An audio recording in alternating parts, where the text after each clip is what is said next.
Bonjour, pour commencer cette vidéo, je voudrais revenir sur la représentation schématique des orbitales atomiques pour vous donner quelques informations supplémentaires, en particulier des informations supplémentaires concernant l'orientation des orbitales atomiques. Donc, nous avions vu dans une vidéo précédente que les parties angulaires des orbitales atomiques de type P pouvaient s'écrire en fonction de x sur r, y sur r et z sur r. Et donc, du fait de cette dépendance en x, y, z, on notait ces trois orbitales, px, py et pz. Donc, dans les schémas que je vous ai montrés lors de la précédente vidéo, cette orbitale-là sera dénotée une orbitale pz, celle-ci une orbitale de type px et celle-ci la py. Donc celle-ci, la première, est une orbitale de type pz du fait de sa symétrie de rotation autour de l'axe pz. Celle-ci est une orbitale px du fait de sa symétrie de rotation autour de l'axe px. Et la dernière a une symétrie de rotation autour de l'axe y. Pour les orbitales d, vous savez qu'il y a 5 orbitales d, donc nous l'avions vu précédemment. Il y a une orbitale qui varie en xy sur r carré, que nous dénommerons dxy, une orbitale qui varie en yz sur r carré, que nous dénoterons dyz, une orbitale qui varie en xz sur r carré, que nous dénoterons dxz. Nous voyons que pour ces trois orbitales, par exemple, si nous regardons la première ici, si on se place à x égale 0, la fonction d'onde est nulle. Il y a donc une surface nodale pour tous les points où x est égal à 0. Sachant cela, on voit que les lobes de cette fonction ne peuvent pas être alignés avec les axes. Au contraire, la fonction va être maximale, en tout cas avoir les valeurs les plus élevées, lorsque x et y sont tous les deux suffisamment grands. Par conséquent, on voit que les orbitales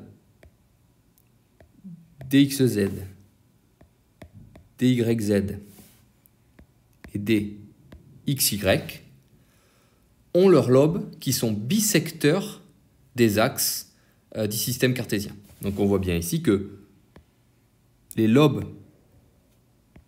de cette orbitale d sont bisecteurs des axes x et y, c'est donc l'orbitale dxy. Ici, même chose, donc ces axes sont bisecteurs, ces lobes sont bisecteurs des axes xz, c'est donc une orbitale dxz, et pareil pour la dernière.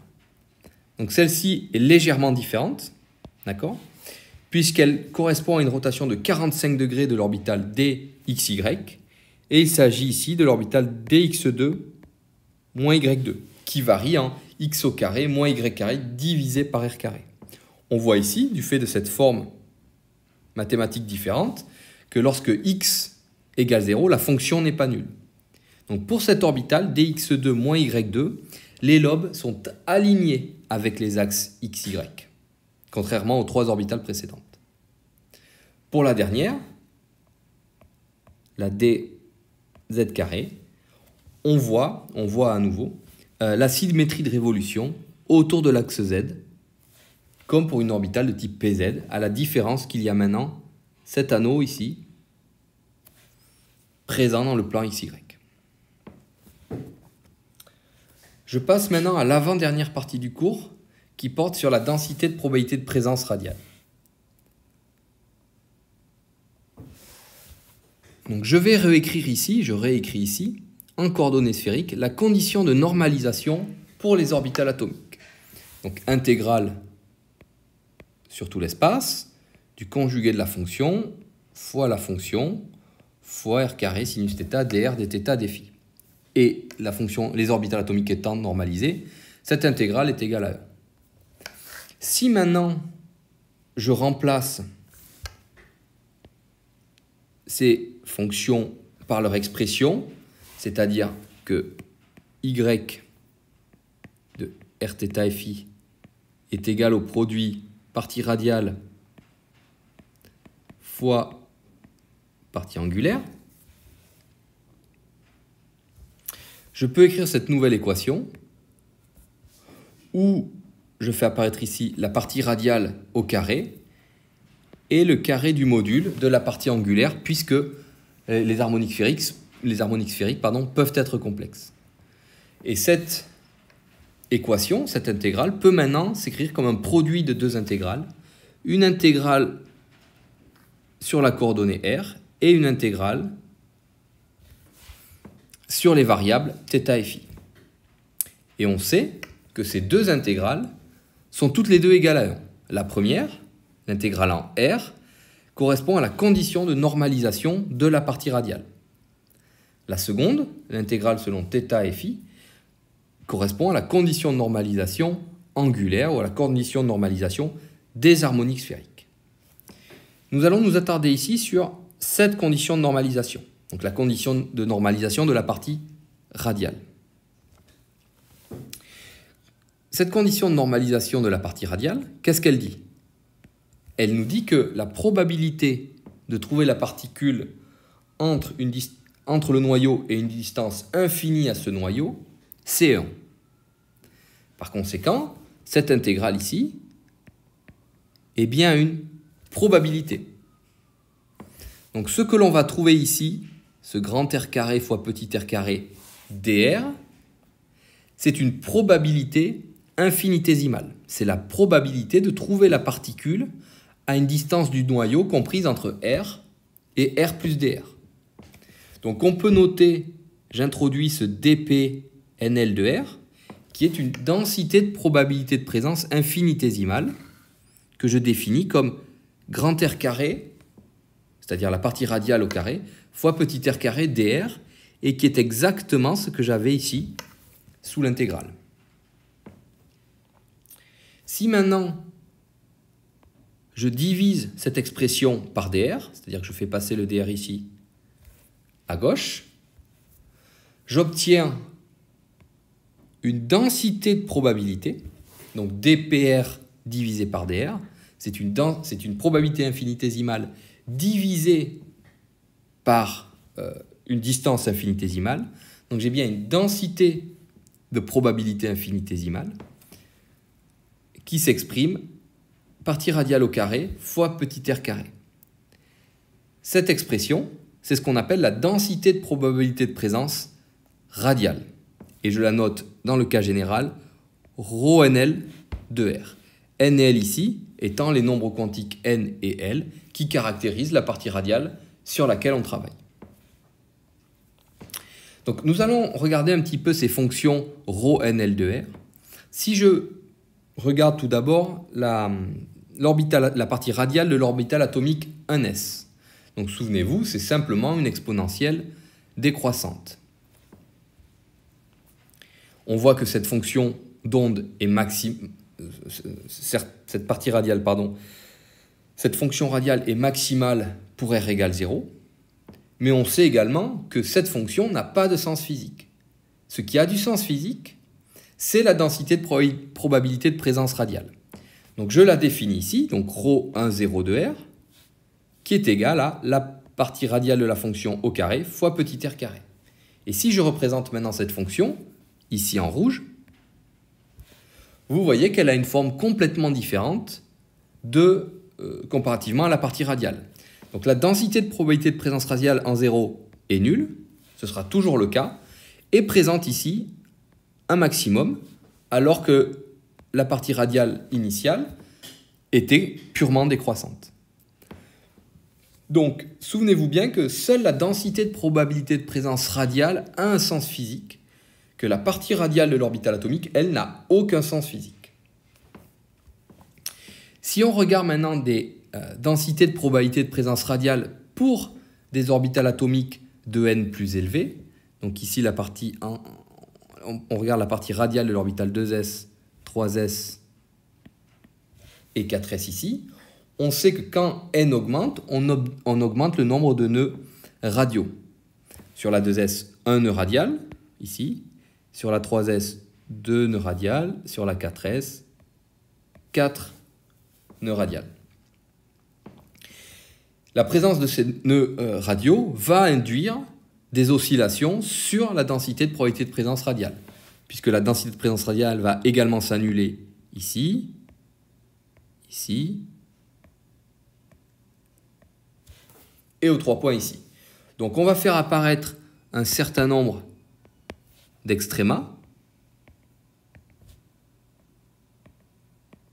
ici, ici et ici. Notez bien que l'extréma pour lequel la fonction est maximum, c'est l'extréma qui correspond au R le plus grand. D'accord? Donc, je répète, l'extréma pour lequel la fonction est maximale, c'est-à-dire la densité de probabilité de présence radiale est maximale, c'est l'extréma pour lequel R, la distance électron-noyau, est le plus élevé. À partir donc de cette fonction, de cette densité de probabilité de présence radiale, on va pouvoir calculer un certain nombre de propriétés. En particulier, nous allons tout d'abord pouvoir localiser, déterminer la position des extrémas. Donc la position des extrémas se détermine simplement en trouvant les zéros de la dérivée de cette fonction. Donc il suffit de dériver grand R carré fois petit r carré, d'en trouver les R qui annulent cette fonction, qui annulent cette dérivée, pour trouver la position des maxima, des extrémas. Le dernier maximum de la densité de probabilité de présence radiale, c'est-à-dire le maximum correspondant à la distance électron-noyau la plus grande, représente la distance électron-noyau la plus probable. On peut également déterminer la distance moyenne électron-noyau en se basant sur l'expression générale de la valeur moyenne d'un opérateur. On trouve que dans le cas présent, la distance moyenne électron-noyau s'exprime comme l'intégrale de 0 à plus l'infini de la partie radiale au carré fois r cube dr. Donc comment trouver cette formule? Elle se retrouve assez simplement si on exprime correctement ou totalement cette valeur moyenne. Donc voici l'expression générale ici pour la valeur moyenne de la distance électron-noyau. L'intégrale sur tout l'espace du conjugué de la fonction, l'opérateur R fois la fonction divisé par cette intégrale. Donc vous savez que cette intégrale correspond à la condition de normalisation de la fonction et est donc égale à 1. Donc le dénominateur est égal à 1, je ne regarde que ce qu'il y a au numérateur. Et l'opérateur R, ici, se transforme en fois R, comme tout opérateur coordonné. Je peux réexprimer la fonction d'onde en fonction d'un produit sur une partie radiale fois une partie angulaire, et je vais réobtenir le type d'intégrale que j'ai eu précédemment, à la différence près que maintenant, ici, j'ai un R cube. Le cube venant du R carré fois R. Cette partie-là, la partie angulaire, est à nouveau égale à 1, puisque ce qui est écrit ici, c'est la condition de normalisation des harmoniques sphériques. Donc ceci est égal à 1. Donc on retrouve bien la formule que je viens vous donner, que la valeur moyenne de R, c'est-à-dire la valeur moyenne de la distance électron-noyau, c'est l'intégrale de 0 à plus l'infini de la partie radiale au carré fois R cube dr. Voici ici une figure, un graphique qui résume la forme des densités de probabilité de présence radiale pour des orbitales 1s, 2s, 3s et 4s de l'atome d'hydrogène. Donc en noir ici vous avez la 1s, en rouge la 2s, en bleu la 3s, en vert la 4s, et sont représentés ici en pointillés verticaux les valeurs moyennes des distances électron-noyau pour chacune de ces orbitales. Donc vous voyez que à mesure que n augmente, la distance électron-noyau moyenne augmente également. Vous savez que ces trois fonctions doivent être normalisées, puisque l'intégrale de 0 à plus l'infini de la partie radiale au carré fois petit r carré dr est égale à 1. C'est la condition de normalisation des parties radiales. L'air sous ces courbes est toujours égal à 1, est une constante qui est égale à 1. Par conséquent, plus votre fonction va être délocalisée, c'est-à-dire pour lequel la distance R moyenne va être élevée, plus l'intensité de la fonction va être basse, puisque l'intégrale est constante. Donc nous allons mettre en application ces trois calculs pour l'orbital 1s d'un hydrogénoïde quelconque. Donc nous allons prendre l'orbital 1s d'un hydrogénoïde quelconque et tout d'abord calculer le maximum de densité de probabilité de présence radiale. Donc nous allons trouver la valeur R pour laquelle cette dérivée s'annule. Donc la dérivée de cette fonction, je remplace ici grand R carré fois petit r carré par son expression. Je sors toute la partie constante de la dérivée. Et donc, il me reste à dériver cette exponentielle fois r carré. Donc, c'est la dérivée d'un produit de fonction. Voici ce que cela donne. Et je peux mettre en facteur un certain nombre de termes pour aboutir à cette expression qui doit être nulle, à la position du maximum. Deux façons d'annuler cette expression. R égale 0, donc ce sera toujours le cas. Cette expression s'annulera quel que soit l'orbital atomique, quel que soit l'hydrogénoïde considéré. La densité de probabilité de présence radiale s'annulera en 0. Mais je peux également l'annuler en annulant ce terme.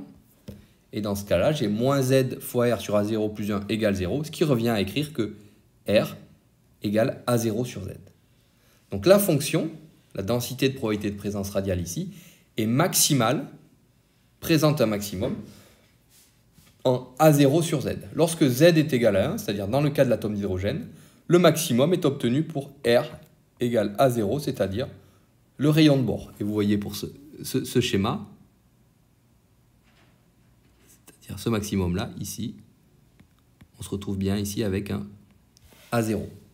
Je rappelle que A0, vous l'avez vu l'année dernière, donc le rayon de bord. Dans le cadre du modèle de Bohr, ce rayon, c'est le rayon de l'orbite de la première couche électronique. Donc dans le rayon de Bohr, où les électrons sont bien localisés sur une orbite donnée, A0 est le rayon de cette orbite pour la couche de plus basse énergie de l'atome d'hydrogène.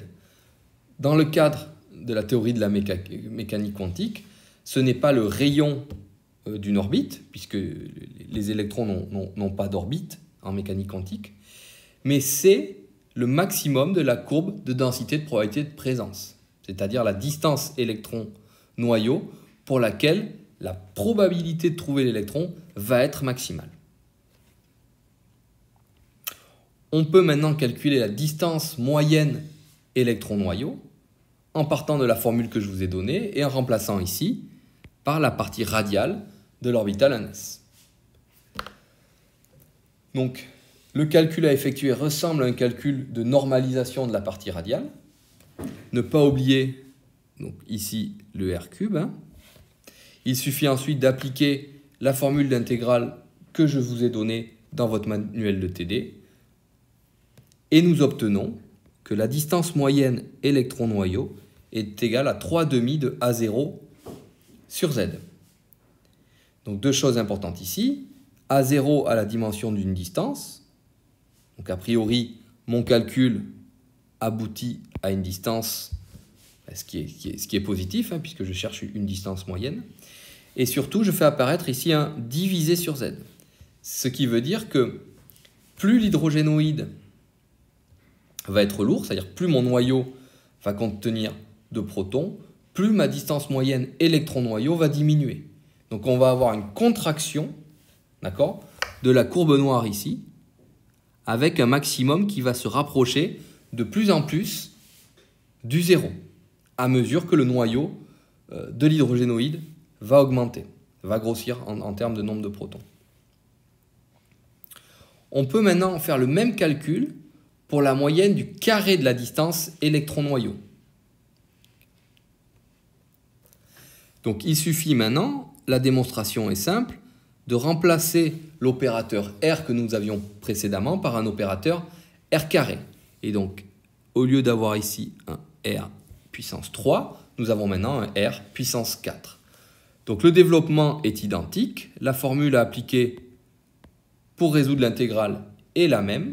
Et nous obtenons maintenant un A0 carré divisé par Z carré fois 3.